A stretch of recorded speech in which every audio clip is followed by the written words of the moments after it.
Picture this. The world is panicking. Everyone's reacting to something, a headline, a scandal, a trend, a tweet. The crowd is loud, needing a leader, needing a villain, needing a reason to feel right. One person says what they think, and thousands follow. Another gets canceled, and thousands disappear. But in that noise, there's him. He's not arguing. He's not performing. He's not chasing applause or bracing for criticism. He's just standing still, not frozen, aware, not passive, powerful. Because real power isn't loud, it's not reactive, and it's not found in trying to control others. It's found in refusing to be controlled by them. You don't need to scream at the system to defy it. You don't need to burn it down to escape it. You simply have to stop playing the role it wrote for you. You don't chase the likes. You don't beg to be seen. You don't flinch when they disapprove. And suddenly, you're not in the game anymore. You're not a piece on the board. You're watching from above it. Because when you no longer react how they expect, you become unpredictable. And when you're unpredictable, you can't be ruled. This is what terrifies every system built on obedience. Every structure that profits from your fear, every culture that demands your agreement. So ask yourself, why does someone who simply governs their own emotions, who doesn't seek validation, who can pause before they act, become a threat to the world around them? Maybe because they've already done the one thing society never prepared them for. They've taken back control of their mind, of their choices, of themselves, and that is the beginning of true freedom. You don't need chains to be ruled, not anymore. All they need is your reflex. See, society doesn't govern you with force. It governs you through your patterns. It doesn't care what you believe, as long as it knows how you'll react. And that's the trick. You're not being threatened. You're being programmed to want the right things, success, status, love, as they define it, to fear the right things, rejection, failure, disapproval, and to follow the herd, because standing alone feels dangerous. You think you're making choices, but most of the time, you're just responding to invisible cues. An ad flashes, you feel lacking. Someone frowns, you feel shame. A trend surges, you feel pressure to catch up. But none of that is you. It's stimulus, it's wiring, it's unconscious pattern. And until you see it, you can't escape it. Carl Jung said, until you make the unconscious conscious, it will direct your life and you will call it fate. Let that sink in, because the system doesn't control you by holding you down. It controls you by predicting you, by getting you to live on autopilot, thinking you're free, while reacting exactly as planned. And here's the most dangerous part. You think you're following your dreams, but they were sold to you.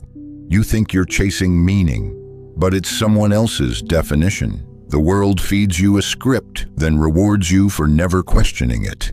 And as long as your desires are unexamined, as long as your fears remain unconscious, you are not acting, you are being acted upon. But once you pause, once you observe the reflex instead of obeying it, everything begins to change. You interrupt the pattern, you step off the treadmill. You reclaim the one thing the system can't offer you, awareness. And from awareness comes choice. And from choice comes power. Not power over others, but power over yourself. Epictetus was a slave. His entire life owned by another. No property, no status, no power. At least not in the way society defines it. But despite his chains, he became one of the freest men in history.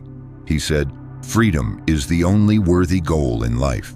It is won by disregarding things that lie beyond our control." Let that land.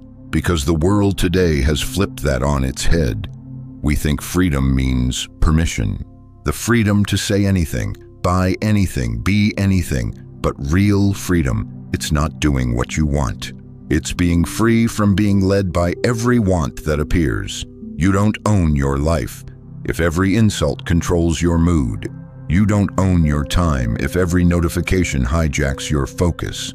You don't own your choices if every fear whispers in your ear and you listen. Epictetus understood. Freedom isn't about changing the world around you. It's about mastering the world within you. So ask yourself, what inside you is yours? And what have you just inherited from culture, family, media? Do you get angry because you were truly wronged? Or because you've never learned how not to be manipulated by someone else's words? Do you fear rejection because you're alone? Or because you're terrified of meeting the emptiness inside you when no one's watching? Most people walk through life reacting to ghosts, reflexes installed by a system that never asked for their permission. But the moment you begin to ask, is this thought mine? Is this belief mine? Is this fear mine? The chains begin to loosen, because now you're not just reacting, you're investigating. And the moment you start to question what controls you, you start becoming someone who can't be controlled. And that is the essence of freedom. Not permission, not power, but clarity. The kind that no one can give you, and no one can take away. The greatest trick of modern power is convincing you that it lives outside of you, that someone out there, a leader, a government, a corporation, is holding the reins. But here's the truth. No one needs to control you from the outside if they've already trained you to control yourself on their terms. If you can't govern your cravings, you'll buy whatever makes them feel better. If you can't regulate your emotions, you'll believe anyone who gives you hope or stokes your fear.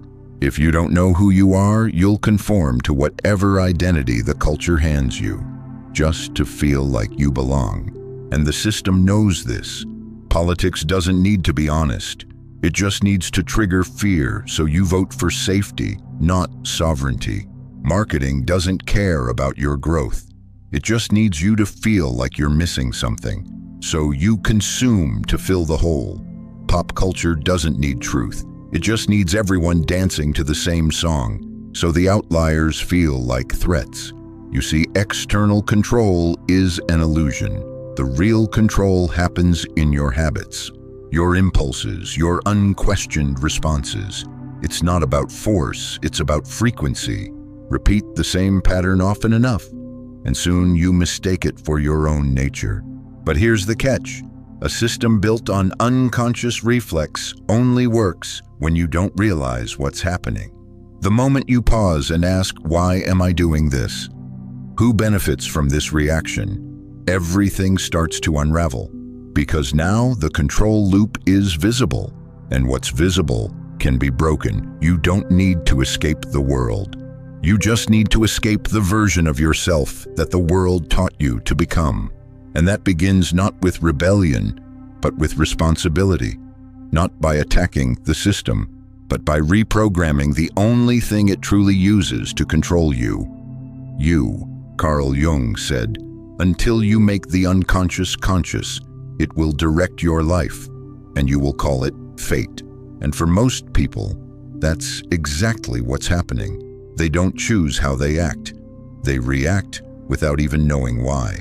They aren't being forced. They're being triggered by buried fears, by unresolved shame, by beliefs they never chose, but absorbed. And here's the most uncomfortable truth. The person who can't see their own darkness will always be ruled by it.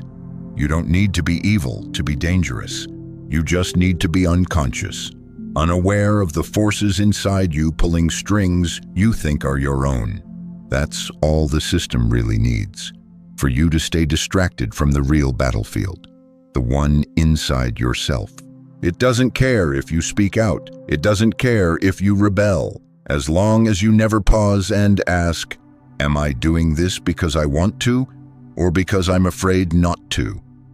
Do I believe this, or do I just fear what happens if I don't? Whose values am I living by?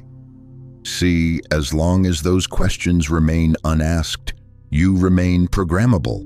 But the moment you start to observe, the moment you create distance between the trigger and the reaction, you begin decoding the invisible script. You begin making space for choice, for clarity, for sovereignty. And that's where real power is born. Not in dominating others, but in becoming immune to manipulation. Because the person who sees their own shadow, who names their own fears, who owns their inner chaos, cannot be hijacked by someone else's agenda.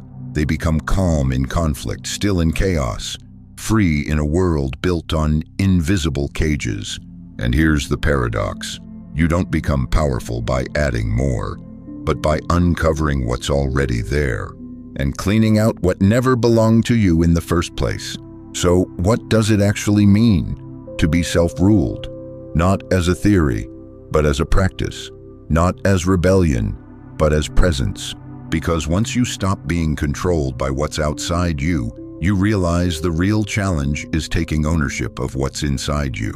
And that mastery unfolds in 4 domains. First, emotion. Most people react before they even feel. They flinch, attack, retreat. Not because they've thought, but because they haven't. The self-ruled person doesn't suppress emotion.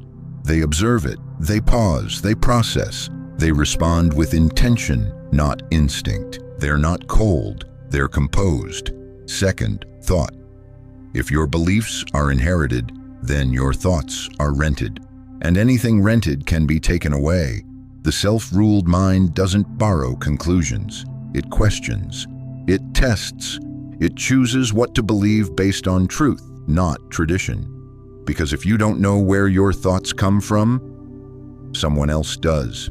Third, morality. Most people live by a script they didn't write. They act good to fit in, not because it's right, but because it's accepted.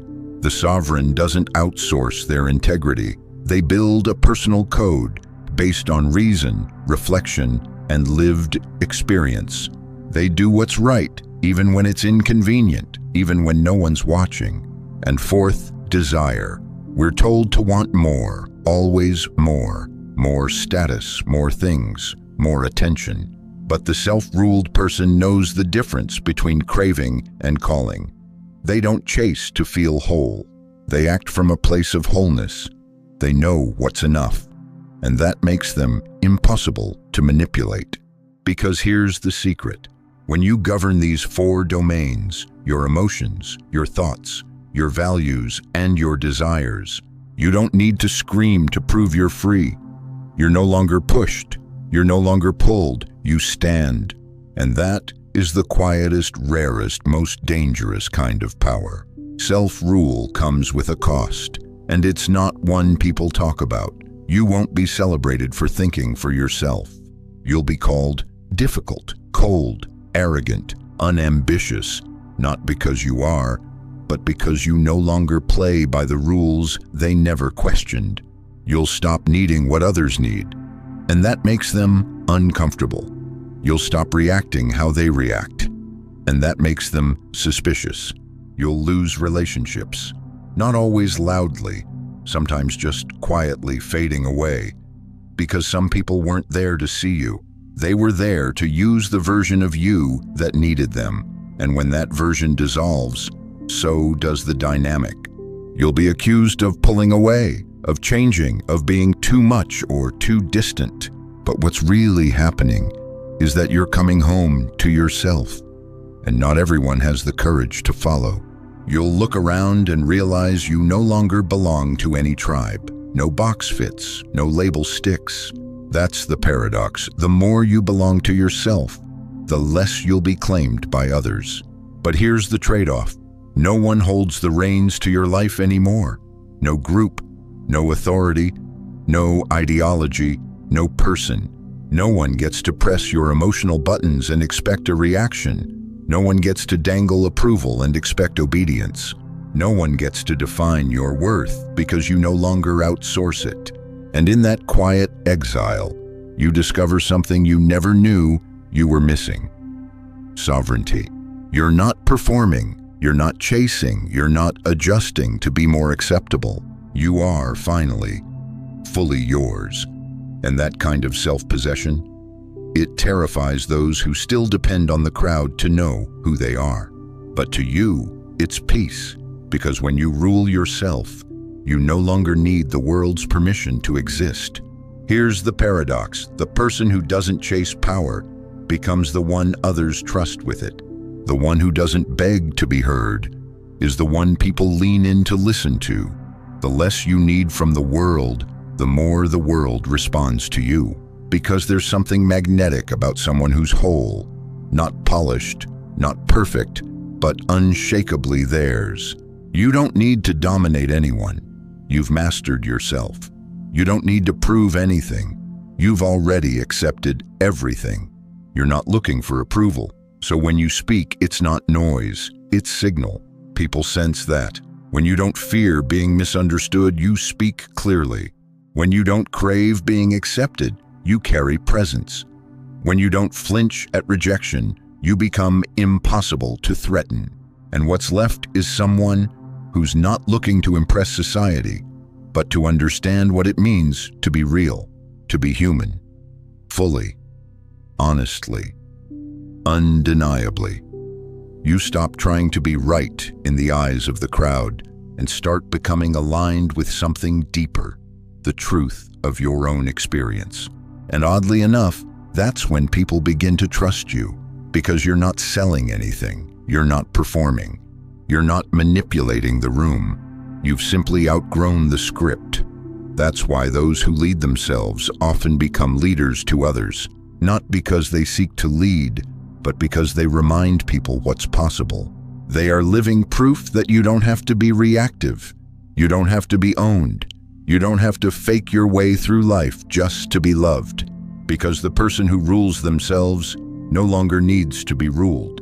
And that kind of power, quiet, unshakable, internal, is the rarest kind of all. Not the kind you take, the kind you become.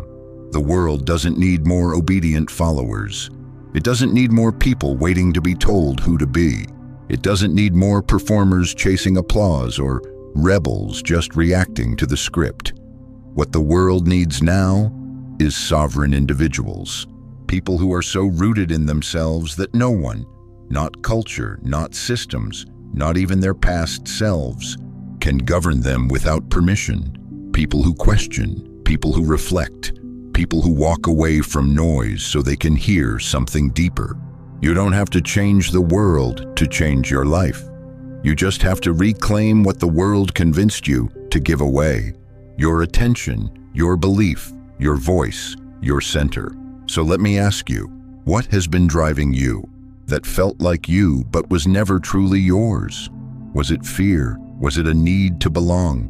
Was it an identity that kept you safe but made you small? And more importantly, are you living a life you've chosen or one you inherited? Because there's a difference between surviving inside the system and awakening inside yourself. And once you awaken, once you see clearly, you can't go back. You can't be baited by the same promises. You can't be bullied by the same pressures. You can't be ruled by the same ghosts. Because now you see the strings, and better yet, you've stopped dancing to them. The person who can't be ruled isn't someone who overthrows power. They simply no longer hand theirs away. So here's the quiet truth. The one who cannot be ruled is the one who has learned to rule themselves. And that is how you become untouchable, not by escaping the world, but by finally belonging to yourself.